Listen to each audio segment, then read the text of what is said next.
Welcome to episode 48 of the Minds Capital podcast, the show devoted to the growing world of independent sponsorship and entrepreneurial private equity. I'm Will Smith, here with my partners in Minds Capital, Max Lummis and Nicholas James.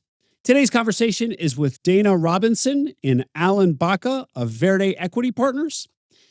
Nicholas, was there anything about our conversation with Dana and Alan that struck you?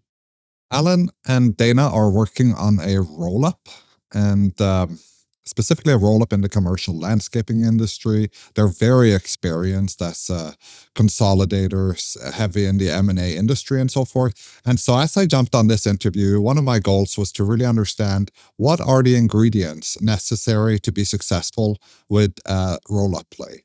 And I think throughout the conversation, we answered this question very thoroughly. And so for me, that was super insightful. So if you're an independent sponsor out there and you're looking to do a roll-up, here are some of the components that you might want to think about. Well, first of all, the goal should be 100% retention of employees and customers. This is what they say is the ultimate success of any integration. In order to achieve that, what you're seeing is a set here of senior partners who are very heavy on the M&A side. The M&A is not outsourced to business development or hired some hired gun who's a VP of business development. They are doing it. Within the organization, they have specific roles they have a VP of integration. They have an Aspire super user, Aspire being kind of this ERP system that they use across their roll-up. And then they also hire a slew of consultants pre- and post-closing for each of the add-on acquisitions. In terms of capital, you either need to have access to equity and equity partners who will support you over the long term as you do a lot of acquisitions, or you need to have a balance sheet where the underlying asset generates the cash or has enough EBITDA to support more debt as you do more add-on acquisitions. And then finally, I would say you really need to have an established tech stack that can scale and easily implement and integrate with add-ons as they come on. And I was looking for a menu and they gave it to us, and those are the components. And if you don't have that in place, then you're not going to succeed with what is effectively an execution game. And Nicholas, from your own platform, which of those do you feel like you struggled with? That's a good question. I think our capital was there, but more on a case-by-case basis and not laid out strategically from the get-go. I think the tech stack we figured out as we went, as opposed to having it all orchestrated on the front end. We did not have the org chart of specific people. So me as the sponsor was pretty involved in the integration.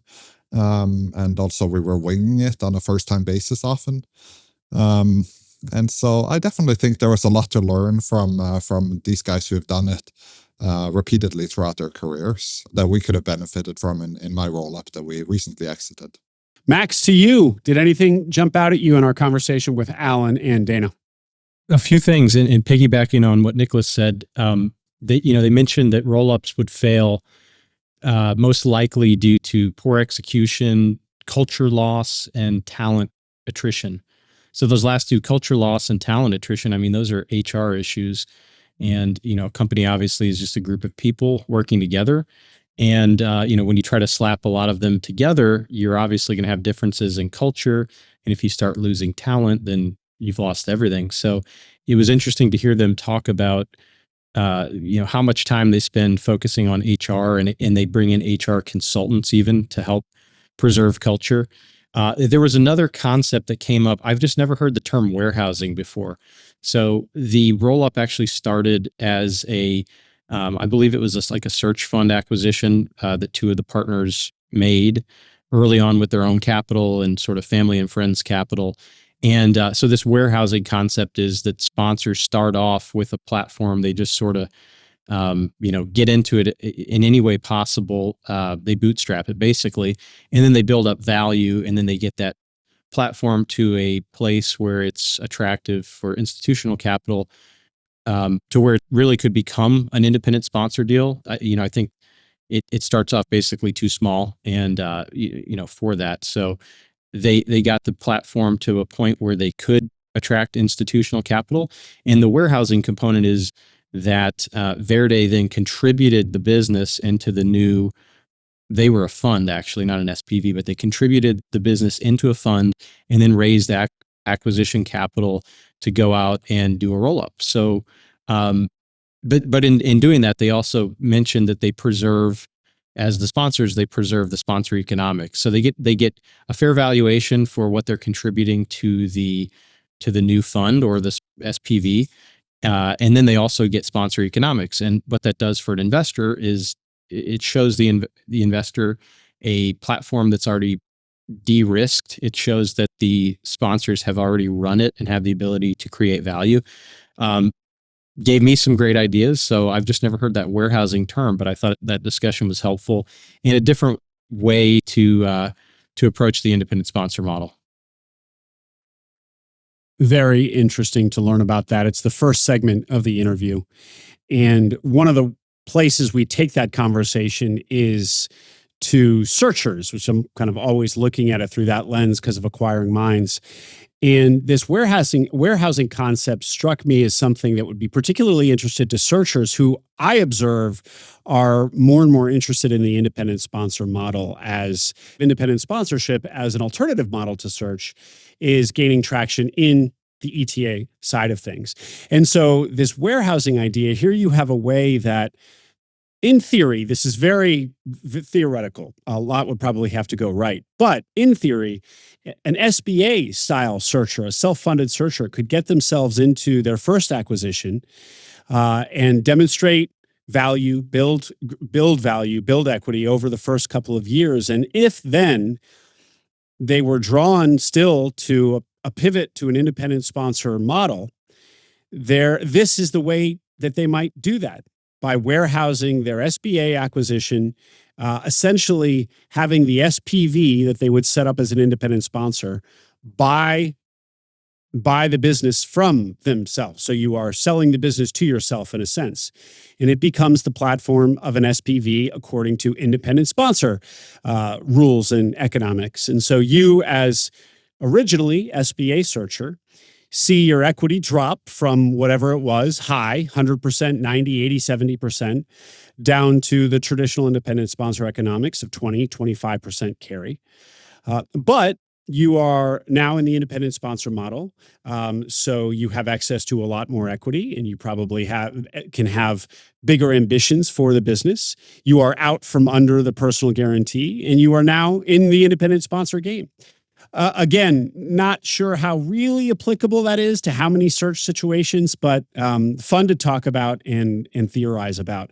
I think there's something there, and these guys didn't do that looking forward strategically. They kind of they backed into the warehousing that they did, but it still holds as a potential model for self-funded searchers who aspire to become sponsors one day.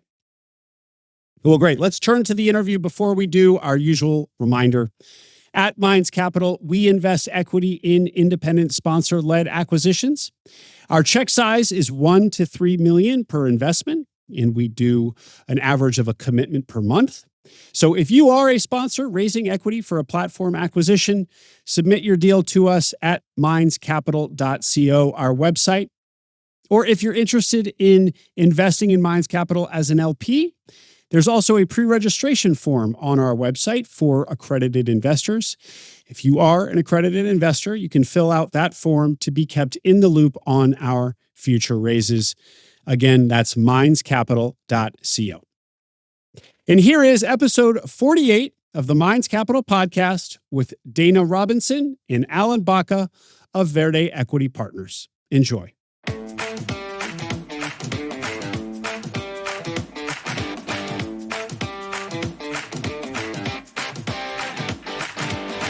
Welcome to the Minds Capital Podcast, your connection to the growing world of independent sponsors and entrepreneurial private equity.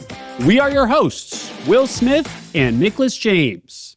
California-based Alan Baca and Dana Robinson of Verde Equity Partners are rolling up what is already one of the top 50 commercial landscaping companies in the country, according to Lawn and Landscapes list. They are 4 senior partners, and they have attracted the capital and talent to do a PE scale roll-up at a rapid pace. They've completed 9 acquisitions in 2.5 years, with 3 more under LOI, and are on their way to $100 million of revenue. We hear a lot about buy and builds, so it's great to have Alan and Dana with us today to share what these look like from the inside. Guys, to kick us off, if you would, give us kind of big picture, more about Verde, what you're building, origin story, and we'll go from there.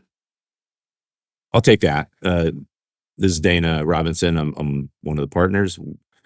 About 4 years ago, I'd finished a stint with Gettle Air Conditioning and what was a pretty fast-paced roll-up in the HVAC and plumbing market. Kind of rounded out my understanding of how to run that playbook, and had been both on the executive team and one of the general managers of a branch, and kind of saw the life cycle, and got together with 2 of the other partners that aren't with us, John and Gabe, to talk about working together and kind of doing what I had learned. And about that time, I didn't actually know it, but Gabe and John had just finished a second acquisition of a landscape company. So they were deploying their own capital, buying landscape companies, when I came out of this roll-up of HVAC and plumbing.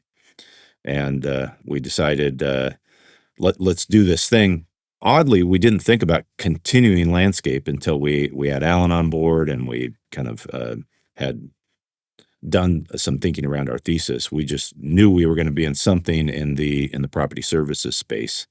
And John at one point said, "Can't we just include the business we already own in this roll-up? Why do we have to sell a business that we've just begun to consolidate? Can we just start here?" And that's sort of how we landed in landscape a little bit by accident. It's clearly they had intent to get into that space, but they didn't expect to grow to $100 million in revenue. They thought they would maybe get that to a few million of EBITDA and then transact and sort of do the hard work of cobbling together a few businesses and then sell it to a mid-size middle market private equity group that maybe was starting at 3, 4, 5 million of EBITDA. Well, and let's get a little bit more into this, because it is a pretty interesting like structure how you started. So they had already started doing maybe less ambitious. I don't mean that to sound the way it does, but they weren't aiming for $100 million in revenue in commercial landscaping. Coincidentally, on separate from you, Dana, you approach them saying, "Let's do a roll-up." They say, "We like it. We got to get rid of these 2 that we've started on." And what was it where, rather than was it an attorney or somebody who pointed out to you that rather than getting rid of those become the platform? Walk us through how that unfolded. It was an attorney, but I'll give John credit. John actually asked the question in one of our meetings early on. He said, "Can we sell the business to ourselves?" And we just shook our heads and said, "That doesn't seem right." And then it was a couple months later when we'd hired an attorney. I'll be happy to get into this separately, but we did raise a fund instead of going the independent sponsor route. And the attorney, without knowing that John had already asked this question, said, "Why are you selling a business that's within the mandate of your fund? Why wouldn't you give your investors the benefit of the work that you've done?" And we're like, "We can sell it to the fund." And they just, of course, appropriately discount the asset and trade your equity in that asset for equity in the fund. And there's a word for this. It's called warehousing a transaction. So as long as it's done fair, a lot of lawyers and valuation done and all that. And we were able to take a little bit of initial equity that we had. At that point, Alan and I joined the cap table, and we continued to own that business for 6 months while we ramped up the fund. And once we had another target, we knew we would have critical mass, so we did a transaction of our own business into the fund, and then immediately within 2 weeks closed on our first arm's length transaction. So then we had, the dual business that we had begun to combine was combined with a new acquisition all around the same time. Can you give us a sense of the numbers here when in order to illustrate what warehousing a deal into a fund actually means?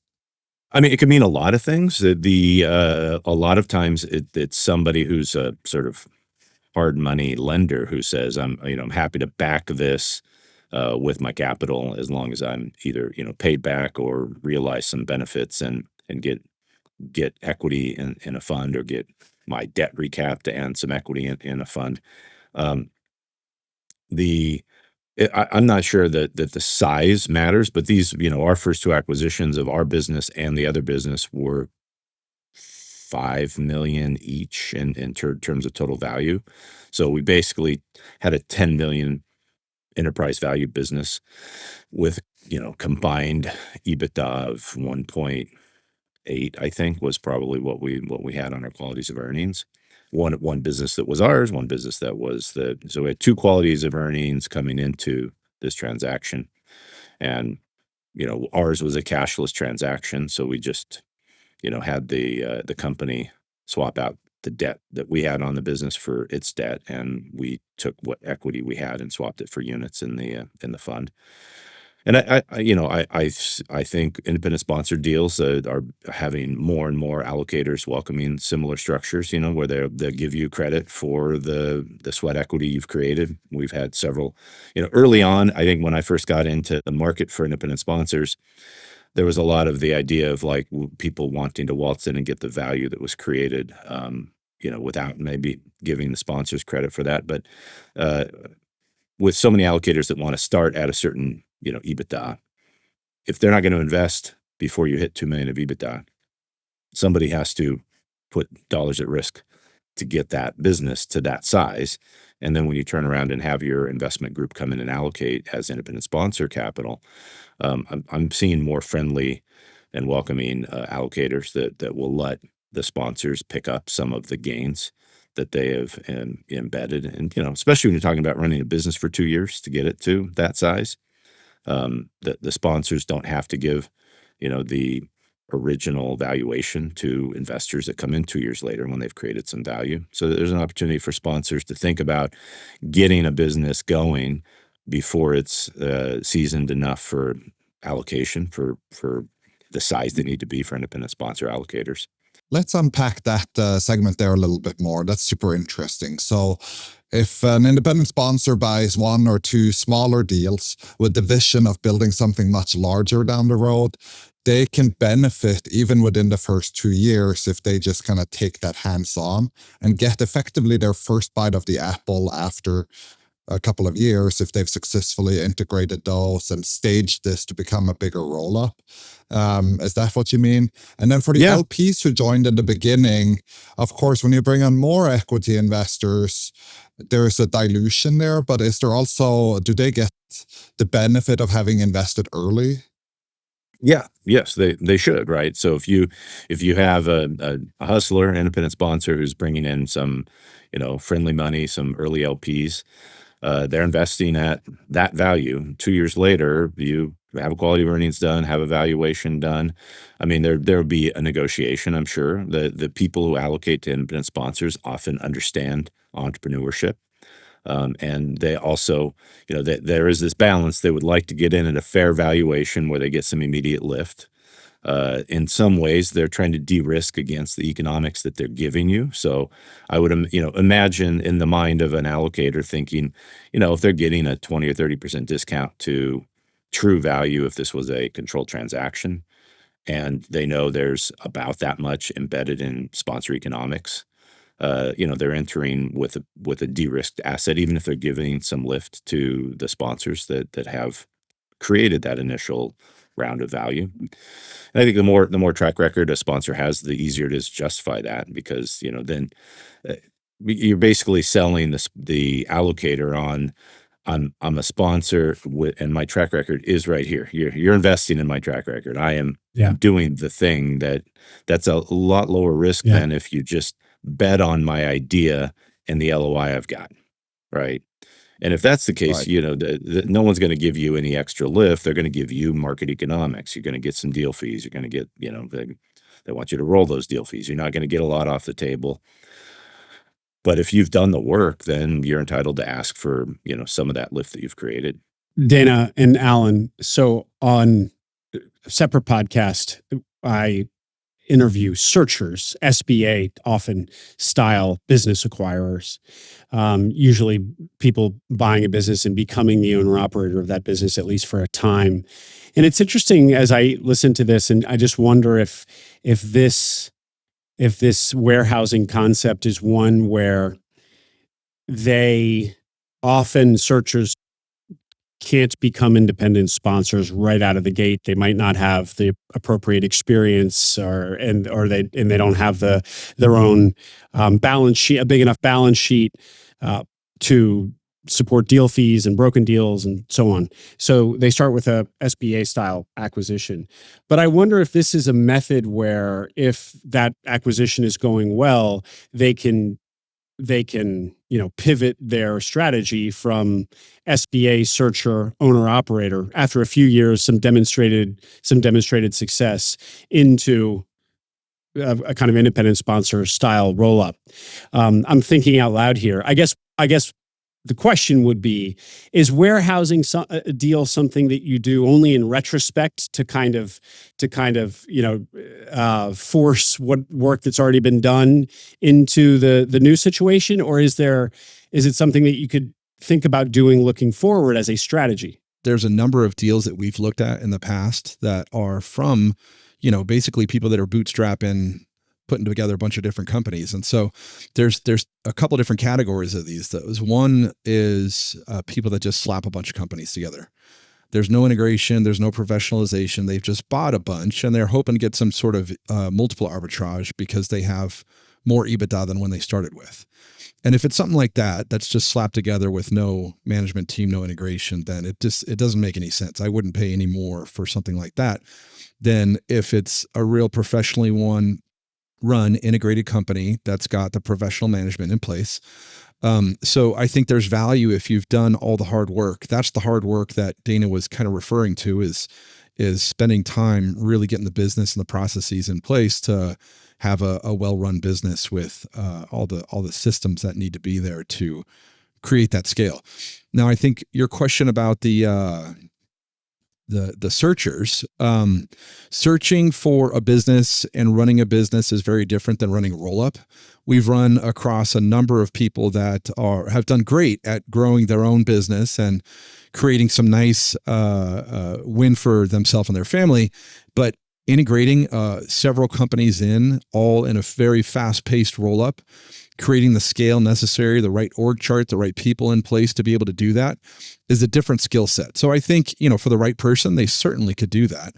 But we'll look at those companies. We look at them all the time. They've got to be done the right way. And the person that you're talking about that could pivot to do some sort of roll-up, if they've got experience integrating companies, if they got experience doing all that hard work, then great. Then maybe they have a path to a larger kind of ultimate enterprise value and exit in the future. But it is a different skill set. I wouldn't say that those two necessarily overlap. Is it required to have a larger transformative add-on acquisition in order to trigger a recap or continuation or warehousing situation like the one we're describing here? So I guess I'll say this in a couple things because I'm not sure I 100% understand the question, but both the transformational kind of acquisition that we did was really our fourth acquisition. So we did things a little bit backwards. We bought several small companies before we went out and bought kind of our platform. So in the future, I think we've learned a lot from that whole thing. And when you're buying a bunch of small companies, they're usually run very thin. They don't have all the things in place that are required for scale. And in order to create a platform, you're going to have to build it yourself.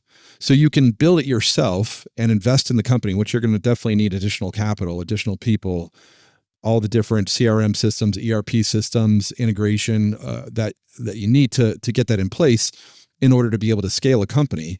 Or you can buy a larger platform that may be a little bit more expensive for your first bite, but it usually comes with that kind of embedded layer of management that you can hopefully use to build off and scale. So I guess there's two different ways of doing it. The first way with buying a whole bunch of small companies is really hard. And it's really creating your own platform. The second is buying a platform, which is generally a little bit more expensive because people get paid for putting that infrastructure in place. Let me see if I can answer the question also that you started with. I mean, you're thinking of the playbook for people listening to the podcast. You've got a searcher. If a searcher's backed by a fund, they're going to have a hard time selling the company to themselves because the fund is the sponsor. Searcher's getting some economics, right? So their profits, interest, whatever it is, they're not really in control of the asset. If the searcher is using SBA and they're kind of a bootstrap business, then they're functioning like a sponsor. They own and control the asset. It's their, they or someone in their cohort, their group that is personally guaranteeing the loans. They're the control group. They're effectively acting like a sponsor. Yes, they should think about selling this to themselves as an independent sponsor at whatever point they've created some value. So yeah, get an SBA loan, get the business up and running, spend 2 years, professionalize it, show the growth, and then say, here's our plan allocator, and here's today's value. Our equity was worth $1 million 2 years ago. It's worth $2 million now. We want on the cap table at $2 million, and we want sponsor economics that are market. And there's 100 allocators salivating to have a proven operator already at the helm that's de-risked the business that I think will give favorable terms, both in terms of letting them get lift in terms of the equity, the value they've created. And, the economics are what they are. They shouldn't be allocating to independent sponsors unless they're reading McGuire Wood's annual report and know what the economic market is, right? Speaking of capital allocators salivating to invest in operators, one phrase that I remember, probably the phrase that I remember most from our pre-call, is your edge as not being private equity assholes. Right? Yeah. So talk to us about what you mean. I think everybody listening probably gets it, but elaborate, please. Oh man, well, I'll tell you this: the private equity is gaining a bad reputation across all strata of society. I'm on weekly calls with the people we have bought businesses from. So I'm talking to we'll call them branch owners from the standpoint of the business we've purchased. And as we are integrating them, they continue to tell us that our customers, which are their customers, are watching carefully to see how are we going to treat them. Are we going to cut costs? Are we going to trim the crew? Are we going to rapidly change things? Are we going to do everything that every private equity-owned landscape company does in their region? Because these are property managers and asset managers and owners that are aware of what's going on in the market. The not being a private equity asshole and thinking like mercenaries is helpful to us because so far with all of our businesses, we are holding on to customers and we're holding on to employees, and that's what we bought. That carries through to selling ourselves to an owner who wants to sell their business to somebody. Like sometimes, you'll have a seller that says, oh, I care all about my people, my customers, blah, blah, blah. But when it goes to auction, they take the highest dollar. When you're talking about buying a $5 to $8 million a year landscape company, this is somebody's legacy. They care about the employees. They actually really do care, and they're scared. And to be able to tell them, look at what we've done. You can talk to some of the other owners of businesses that we've acquired. Them feeling like, oh, I don't have to be afraid of you. Fear just drives bad decision making, and you can't sell into fear. So from the standpoint of how could we buy 9 landscape companies in 2.5 years when I could name 5 PE funds that have been at industry events right alongside me that haven't made a single acquisition? Why? Well, here I am. I'm sitting here wearing a Finance Bro vest, but I've been to industry events where you should be wearing cowboy boots, and I see a guy walking around in a Columbia Finance Bro vest, and we, smart kid from Wharton, whatever it is that has driven him to be at a private equity fund that wants them to go off and network and find some targets to buy. You're a landscape owner. Who are you going to sell to? You're going to sell to Dana, who's at industry events talking like an operator, or are you going to sell to a guy who looks like he just walked out of B school, and how are that they just come across as assholes, right? They just come across in a way that sellers aren't going to sell to them. And so if you're going to be in the market for proprietary deals, people care about who you are and how you come across. And that's a huge piece to having the capability to compete with somebody who has more money, more resources, is smarter than you. We don't think we're smarter than anybody else. We're just trying to be real. I'd say maybe just to emphasize something that Dana said, I think our whole team, all 4 of our partners, have been operators of businesses. We've run businesses, we've sold businesses, we've acquired businesses, we've negotiated deals. We've all kind of been around the block and done a number of these things. And so that credibility comes across to the business owners.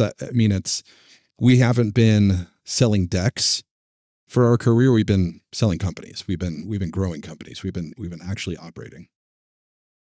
Alan, you mentioned that you need the right org chart in order to integrate companies properly at the pace that you guys are building. What does the right org chart look like? What are the roles that you need as you scale towards 100 million of revenue? Sure. I think Dana will have a lot of input because he's actually been actively working on some of these things himself, but I'll go with my take. We one of the first things we did when we acquired our first 2 companies that Dana was talking about earlier, the warehouse transaction and the additional company that we did, is we brought in a CEO. He had been running his own commercial landscaping business for 35 years. He transacted, sold to Brightview, and ran M&A and integration for Brightview for a handful of years. So after his non-compete ran out, we brought him on board, and he's been a tremendous help for us. One, to give us credibility with the potential companies that we're buying, but also helping think through the right way that a professional landscaping company needs to look. So he was the first. The second was a VP of integration, who we brought on. She's got 30 years in the industry, and she knows what these companies look like. So she's generally the first person with their feet on the ground for any new acquisition that we do. She's got a 90-day kind of integration checklist where she goes through, and she's also involved in the pre-integration process, the due diligence process, and really understanding what needs to be done. What's kind of the low-hanging fruit that we need to take advantage of? What are the routing opportunities and the synergies and the density that needs to really be available for these new companies that we're acquiring? And then we brought on a Aspire super user. Aspire is a Service Titan company that's an ERP system that is kind of the gold standard in the landscaping industry. She was a controller for our operator that we brought on, our CEO. But she's really great with the ERP system. And so she's one of the first people to come in and help with the ERP implementation system.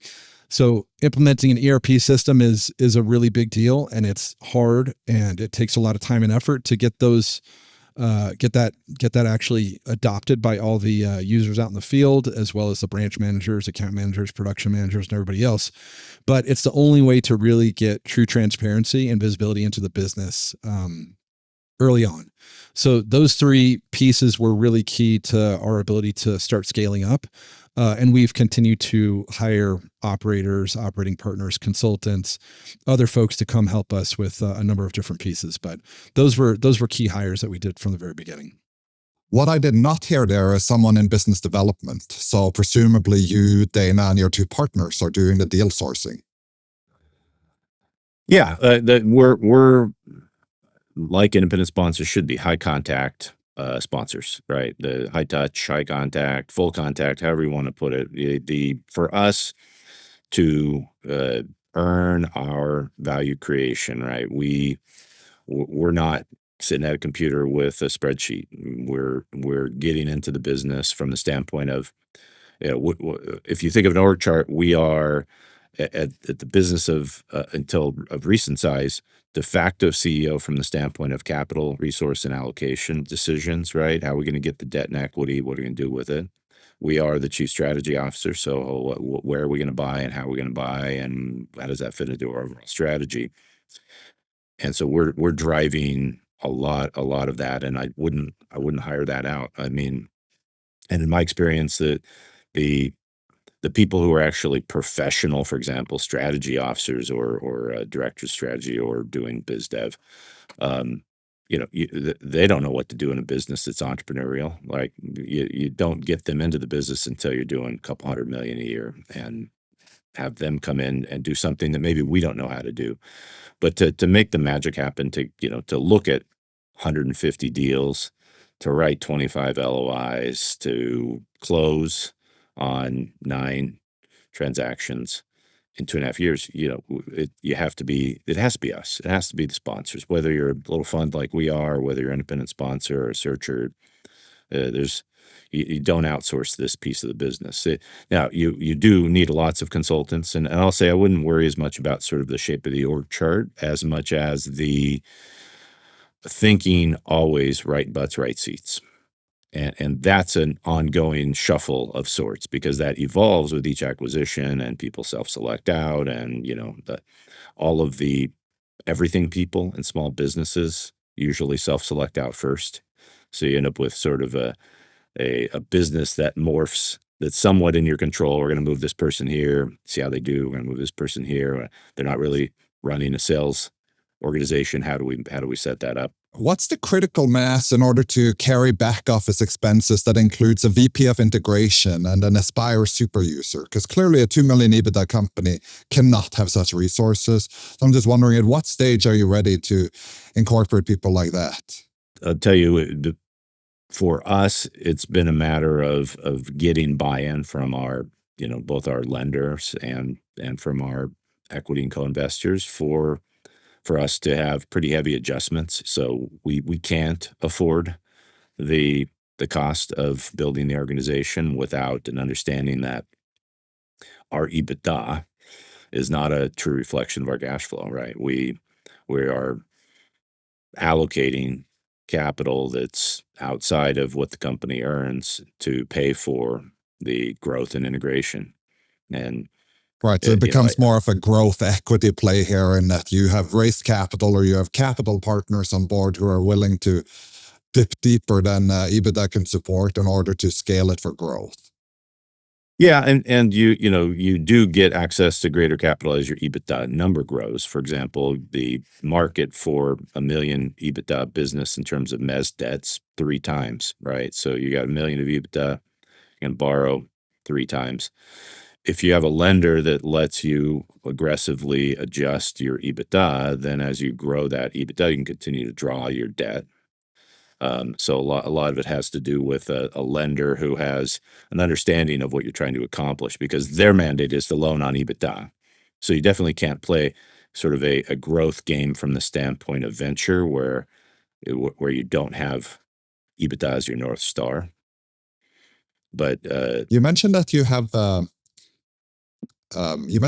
a lot of consultants. So what specifically do you mean by that? And I assume you mean more so than just transaction advisors, right? You're talking about operational consultants here.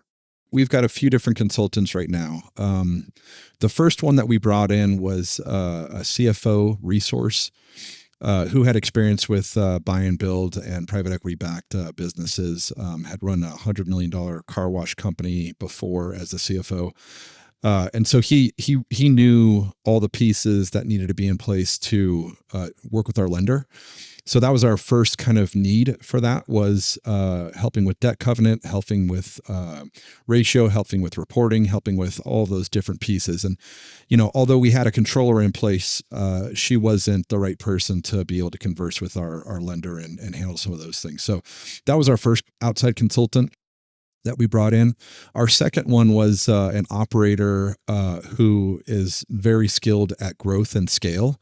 And so she's been advising us on the right butts and the right seats, the right org chart, the right thing that we need to be focused on at different points in our kind of growth as we've gone through the last year. We brought her on after we had our platform acquisition. We did our fourth acquisition was our platform acquisition. That's when we took on a debt provider. So a couple months after that, we brought her on, and she's been a huge resource for us. She's been involved in massive integrations with really large publicly traded companies. She's grown companies herself as a chief operating officer. She's been a really great resource for us to help us think through a lot of the different intricacies for the growth phase. And looking at integration, if you guys are to contrast among your 9 acquisitions so far, or maybe even beyond that, and looking at what you've seen in your careers, what does a best-in-class integration versus a bad or worst-class integration look like? And what are the downstream consequences of a good versus bad integration? I think I'll answer the first part of it, Dana, and I think you'd probably be more suited to answer the second part. But when we brought our CEO in, Tom Haviland, he said a great acquisition is one where at the end of a year, 100% of the customers are still in place and 100% of the employees are still here. So that was his definition of a great acquisition. So that's kind of been the way that we've handled all of these. And of course, we want to grow. Of course, we want to do all the different things, but merging several cultures together is a really big lift. Implementing ERP systems for all of them that haven't necessarily been on ERP systems, integrating all the financial reporting. All these things take work and effort and change is difficult for people. So I think the people who are eager to learn, the people that want to adopt the systems and we test a lot of these companies out as we've gone through this to make sure that these are companies that will adopt, that will learn. And we know if there's trouble ahead, that how we're going to have to mitigate for some of those issues. Dana, maybe you should answer some of the downstream questions that Nicholas asked. Integration gets talked about a lot, and I've been through a process within on the HVAC and plumbing side on integration. I've been through it with our businesses. To me, I think there can be too much focus from big private equity on sort of this as some sort of great accomplishment, integration.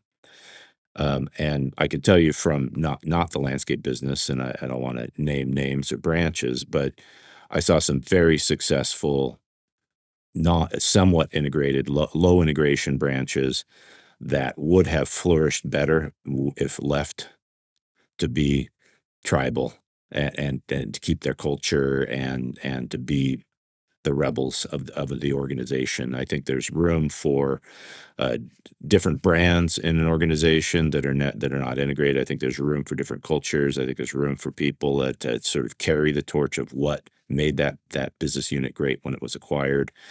And unfortunately, there's sort of a premium for brand synthesis. There's a premium for full integration. For us, we're trying to walk that tightrope where we don't overthink it. We know we need HR and finance to be integrated the moment we close on a business. And then we spend the next 90 days with a pretty comprehensive list so that we know it's ours. We operate that business as a business unit. And then we're pretty slow to start ripping off Band-Aids, and we want the people in the branch to see the why. And that means a lot of patience and a lot of listening. I have calls with the branches we've acquired and the former owners, and they are thanking me for listening because they're afraid that they aren't going to be heard. They're afraid their branch isn't going to be heard. And sometimes that just helps them ease into things that seem painful. They object to a new process, and you say, okay, how long do you think you guys need? Do you think you need this? Yeah, we know we need it, but not now. Okay. Let's just talk about when. And so an ideal integration is one that is bought in by the branch that you're integrating over the course of that first year or even two. But I think in my previous organization, we could have let 2 or 3 of those branches just keep killing it and not force the methods and brand down their throat that we did. You guys came to this with a lot of experience already and a playbook that you thought you'd follow. Now that you're doing this completely independently on your own, what has surprised you, if anything? What's been different than you expected? Okay, I got one. You don't get to keep all the EBITDA that you buy. It sounds obvious now, but you get a quality of earnings done, you have this business, and you go, all right, we bought some EBITDA, and then over the course of time, you make smart business decisions. You go, wow, these accounts over here aren't doing good, and it takes you 2 months extra to figure out how to reallocate your human resources from accounts you got rid of. That costs you a bunch of money. Like, as aggressive as you want to be with adjustments, you can't find, one-time adjustments for every single thing that costs you money, and it just erodes EBITDA. So, and that's not fun when you're both borrowing and setting your sights on EBITDA as your North Star. So your ability to sort of like understand the dip and The get your J head around curve. You're how. feeling the J curve viscerally, Yeah. whereas before you didn't. Yes, there's But don't you the- sell the- in every deal? Don't you sell in every deal to your lender and equity partners as synergistic and creative? Yes, and yes. You're expecting to see a bump in EBITDA, not a drawdown? Yes, Over time. and we model it, and no matter how badly we want to model it to capture the dip always seems to outdip our planning in some way or another. So it's that's And that's why there's that's one another surprise. reason that I think, focusing on sales from the get-go is so important, and not necessarily all the synergies that you kind of mentioned. That's not something that we really factor in a huge way to the companies that we've acquired. But sales is one of the things that we focus on from the very beginning, because we know if they don't keep the sales up, if they get lost and they start focusing on things that aren't, as important, that need to be done and that are important, but sales, I think, is the number one thing that needs to be focused on when after we've acquired a company, just making sure that sales engine continues and making sure we're helping them with additional growth. Yeah, I'll add to the sales that I came from a residential sales process in HVAC and plumbing, which you can transform a business in a very short period of time with good sales process. So you implement the sales system, you train around it, and suddenly, because what you kill every day, you're selling and tracking minute by minute, day, hour by hour, day by day. So you can really turn the ship. So a sponsor who's grabbing a residential service business might have the opportunity to really move the needle, get the prices where the gross margin needs to be, and start a sales process that it's painful, but you can move fast. In a commercial business, you have these long recurring contracts, which is good because you're not going to have the rug ripped out from under you. And private equity loves this commercial recurring revenue. The problem is that it's hard to turn that ship quickly. So every year we've done a profitability analysis and divested or sold off accounts that are not profitable to somebody who can maybe make money at those accounts. And that's that turning that ship is not the pivot, and a surprise to me, because I was thinking, sure, just get rid of the bad accounts and go sell more good ones. And in a resi service that you sell on response daily, you can do that. With a commercial business, you have to really think about how long will it take me to turn the ship to the gross margin targets that we need to hit. I think everybody likes to talk about M&A. Everyone likes to talk about the cool, sexy things that we're chasing after. But, at the end of the day, the most important thing in the business is the people, it's the operations and the processes, and just being patient. Like Dana said, you got to be patient with these business owners and help them along and make sure that they're held accountable and they deliver what needs to be done. But those are the important things. And I mean, I'd love to say that all the M&A that we've done is the most important thing that we've done, but it's the reason that these roll-ups fail is because of execution. And that's what every upmarket allocator is looking at, is execution risk. Do these guys have the know-how, the infrastructure, the ability to go and execute on these? Because there is a lot of risk with from an execution standpoint. And I think that's the biggest one. It's not how many companies can I acquire and how many companies can I buy and integrate. It's, can I do it effectively? Can these companies still run and exist and continue to grow their sales? Well, it is interesting because it seems like you guys are moving very fast in terms of the number of acquisitions.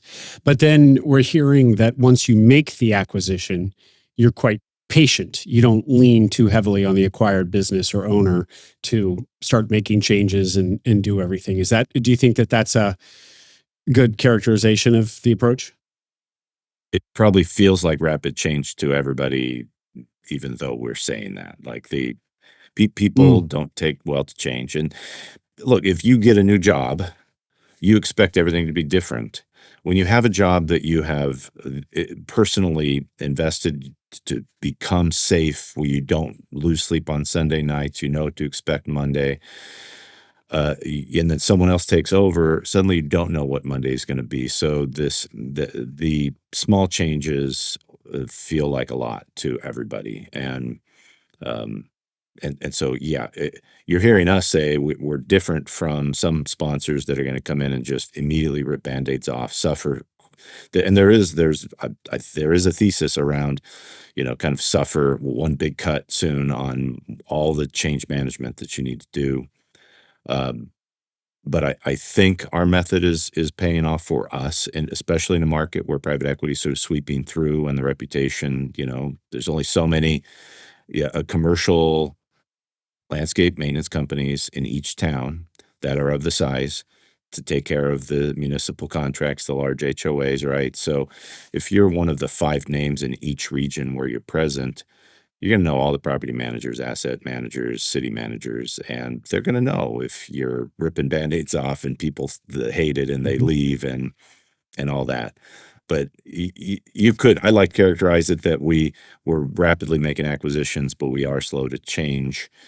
But to credit to the teams that we've acquired that probably don't feel like it's a nice, slow, patient change. Yeah, I mean, Dana referenced our, kind of 300 plus point checklist that we've got. And so HR and finance is an immediate lift, and that can be really big for the HR and finance department. We quickly go in and do some routing optimization and do some other things on the operations side. But after that, we try to take a breath and say, all right, we've got a lot more to go, but these were the things we needed to get visibility and to make this our company. Let's work on the other stuff over time and make sure it makes sense, make sure we can keep the customers happy, keep the people happy, and continue growing this great business that you've built. And remind us what those key things are that you do action on immediately. HR, finance, and keep the sales engine going were the ones?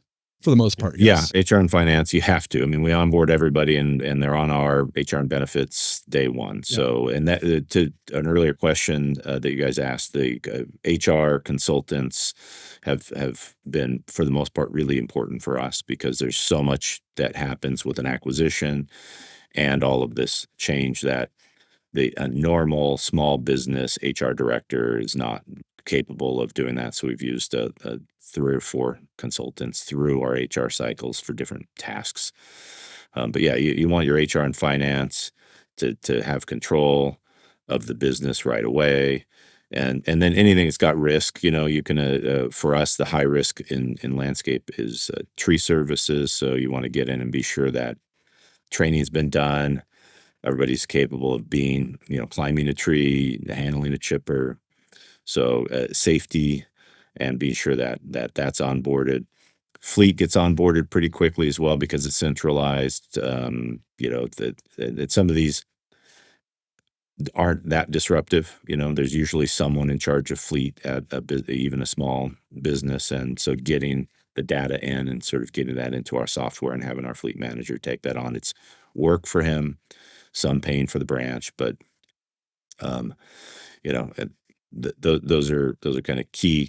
We figure out who does what for a period of time, and then certainly start thinking about what are they doing to sell, both from the original sale, the business development that's selling a landscape contract, and then enhancements, which are the sales of the upsells throughout the life cycle of that client.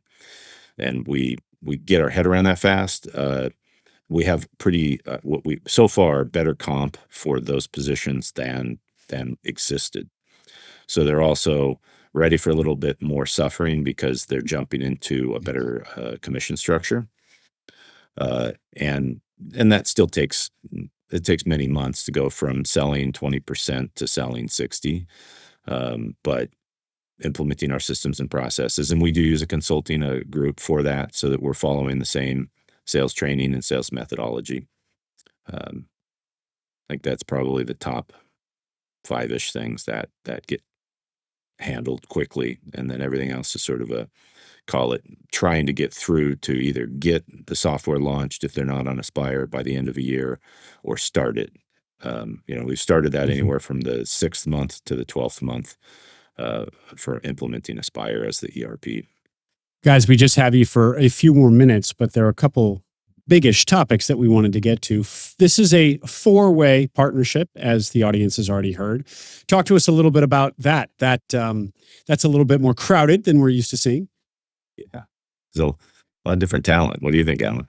Well, I'd say it's interesting. We've all got different skill sets, but all have been very, very helpful in the processes and the way that we've kind of designed this business. And I think, one of my partners said it very well. We've got a meeting tomorrow morning actually with a large company that we'd like to acquire, and this is really just to kind of hammer out the deal terms and figure out what's going on. And I've got a conflicting meeting, and I said I don't think I can make this one. And John said, you're always important to the meeting, but if you're not there, it's going to be fine. And if any one of us aren't there, it's going to be fine. We're still going to be able to continue operating and doing the things that we can do. So a lot of the things that we're doing are interchangeable, but there are different skill sets that each one of us brings and different perspectives. I think what I really like about the way that we've kind of designed the way that we operate is there is a unanimous requirement for doing deals, making decisions. And so a lot of, I think, upmarket buyers may look at that as execution risk. And what I think it does for us is unanimity creates the opportunity for us to just not waste time with things that don't make sense for us.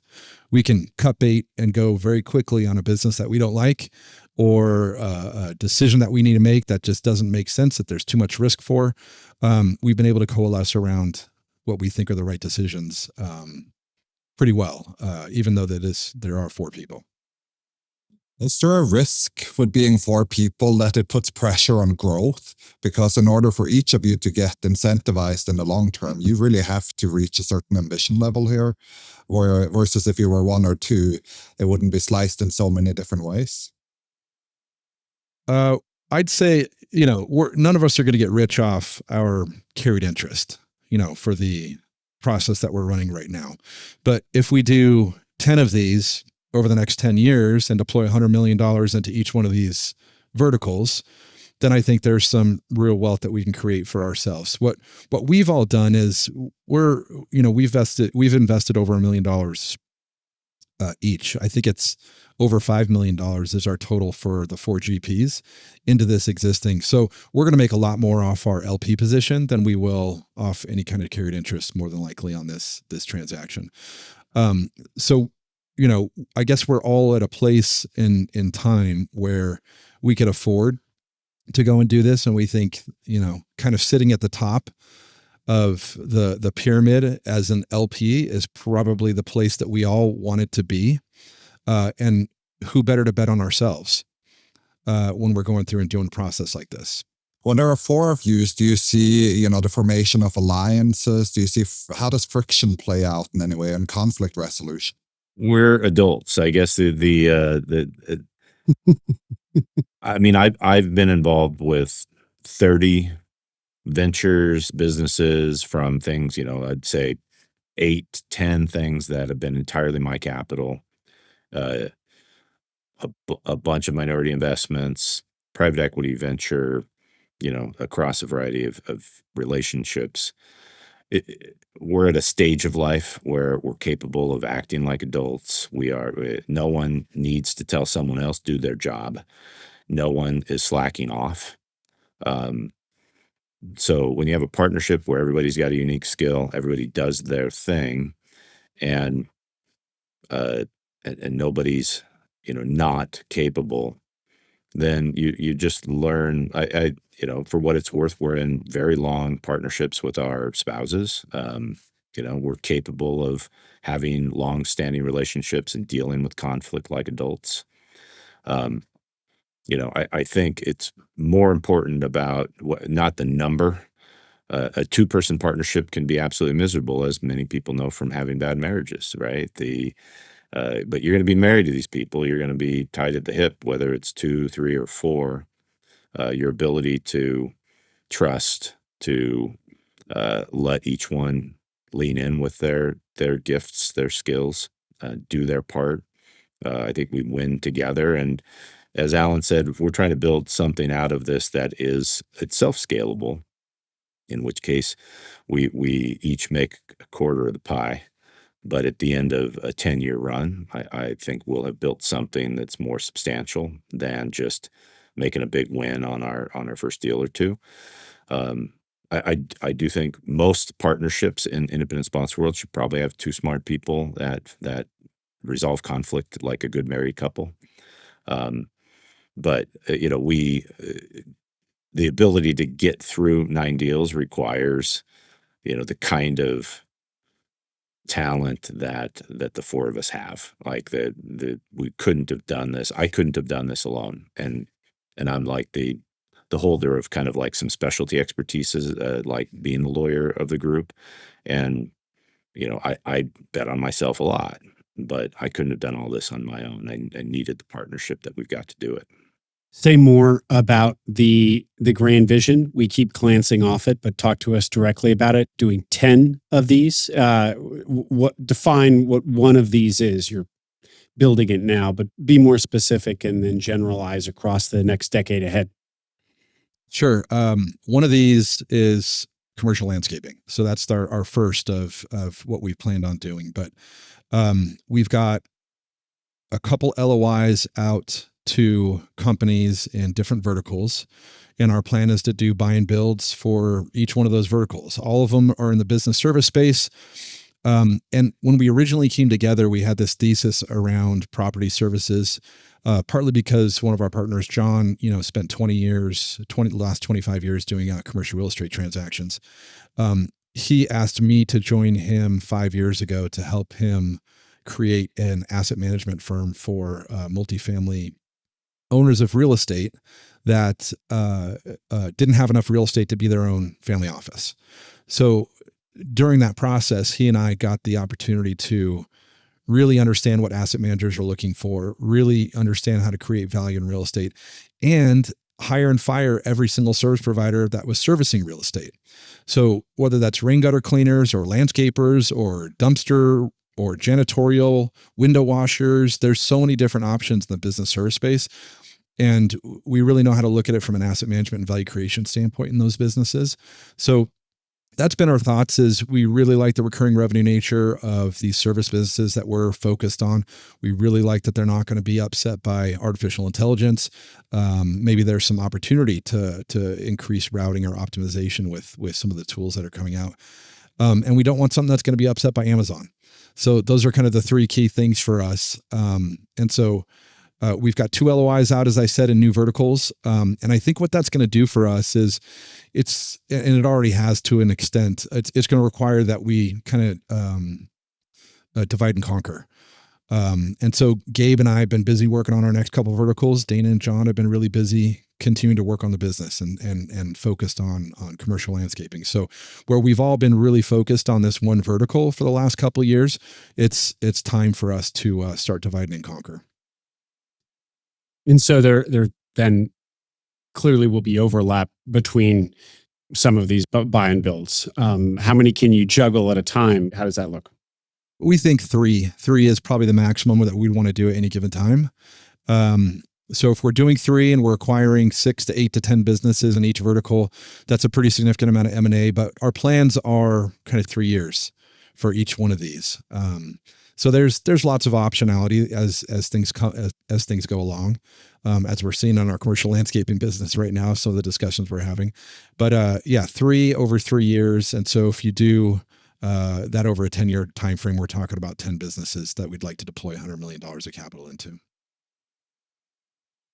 And when I hear you say a 3-year hold, do you think about it in terms of time of hold versus, say, revenue goal, or is the revenue goal kind of 100 million for each of these, or depends, or say more about the that? revenue goal is different. It's generally dependent on the industry specifically, where there's a number of, commercial landscaping. When we originally started this process, we said, there's some pretty significant multiple arbitrage once you get to 8 to 10 million in EBITDA. And so that was our original goal, and things have shifted over time, and, we should end up being around 13 by the end of the first quarter next year.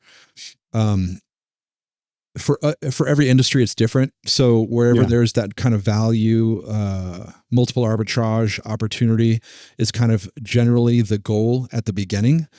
So that it depends, EBITDA margins are kind of all over the map for some of these different service businesses. So everyone's a little bit different, but we put a plan together for each one of those as we go through it.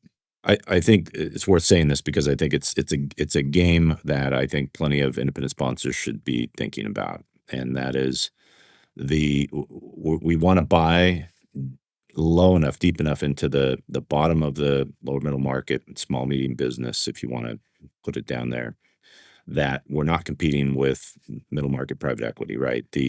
And our thesis with Landscape, we went to two big groups that Gabe, our partner, was an LP in, and said, well, what would you invest in, and what's the size at which you can deploy capital? And they said, Landscape's a good one we're looking at right now, and if you get it above 8 million of EBITDA, we start looking at double-digit multiples.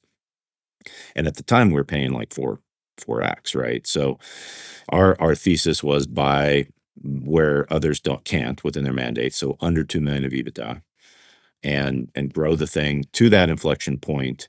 But you don't have to grow much further than that inflection point because you're building a product for the upmarket private equity that fits their mandates, right? So and that's more than multiple arbitrage. It's real work. You really have to roll up your sleeves and do the dirty work and suffer the J curve and move your right butts, right seats repeatedly with each acquisition to build something that 3, 4, 5, 9 acquisitions later is of the size at which you can transact to an upmarket buyer. And, there's a lot of room to play for independent sponsors and searchers that run that playbook.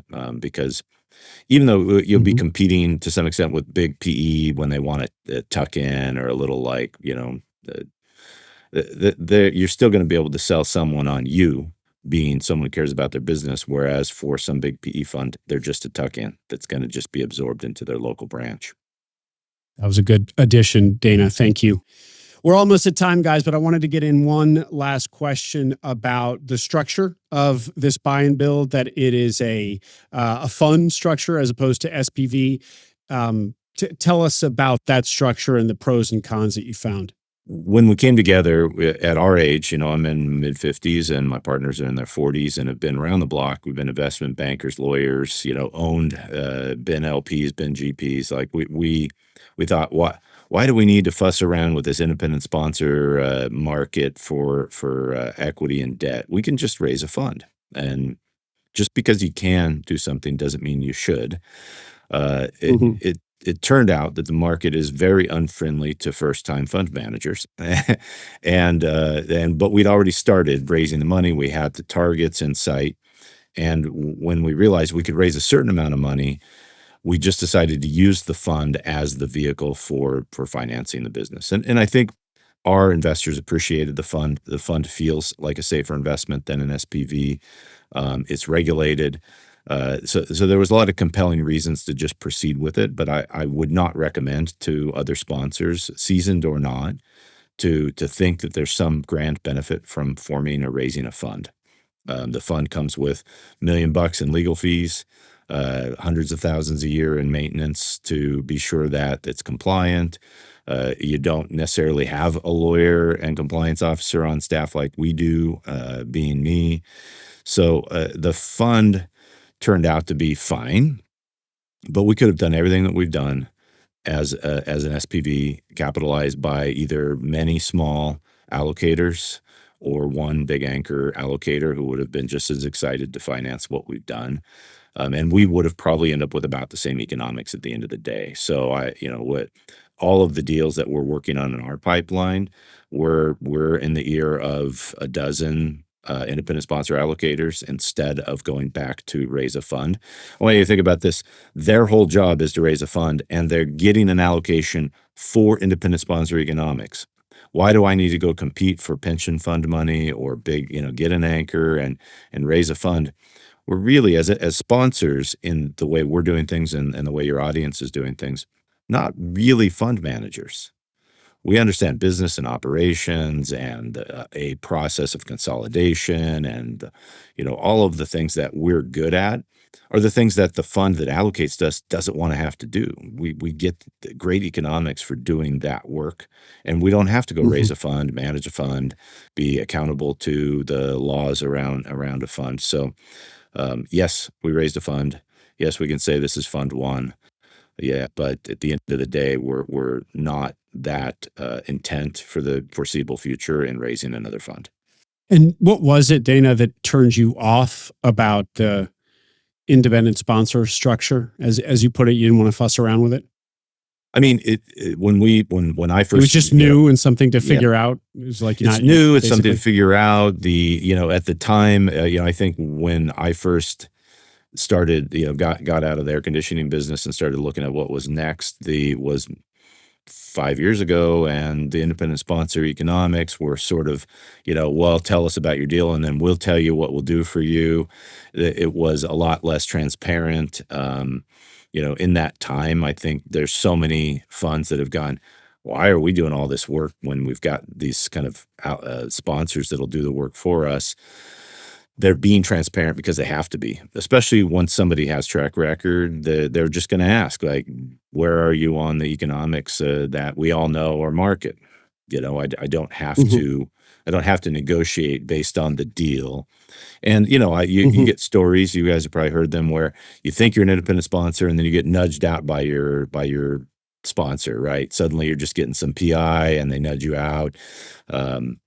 There are a lot of pitfalls with trying to run an independent sponsored deal the first time, but I think the market is more transparent now, and I don't think it really was when we got started. We just wanted to be able to control our destiny, and it felt like having a fund was the way to do it. Alan, Dana, thank you, gentlemen, for coming on and sharing what you're building at Verde. Congratulations on how quickly you're moving. That your first attempt here of, I guess, 9 more, your first of 10, seems to be going well, but we'll have to have you back on the other side of this project. So we look forward to that. Thank you guys for joining us. Thank you. Thanks, Will. Good to talk to you. Hope you enjoyed that interview. For more like it, subscribe to the Minds Capital podcast wherever you listen to podcasts. You can also watch us on YouTube. Also check out Minds Capital, where Nicholas and I are partners alongside Max Lummis. We invest equity in independent sponsor deals. So if you're a sponsor with a deal under LOI, please visit mindscapital.co to start a conversation. There's also an investor tab on our website with information about future fundraises. See you in the next episode.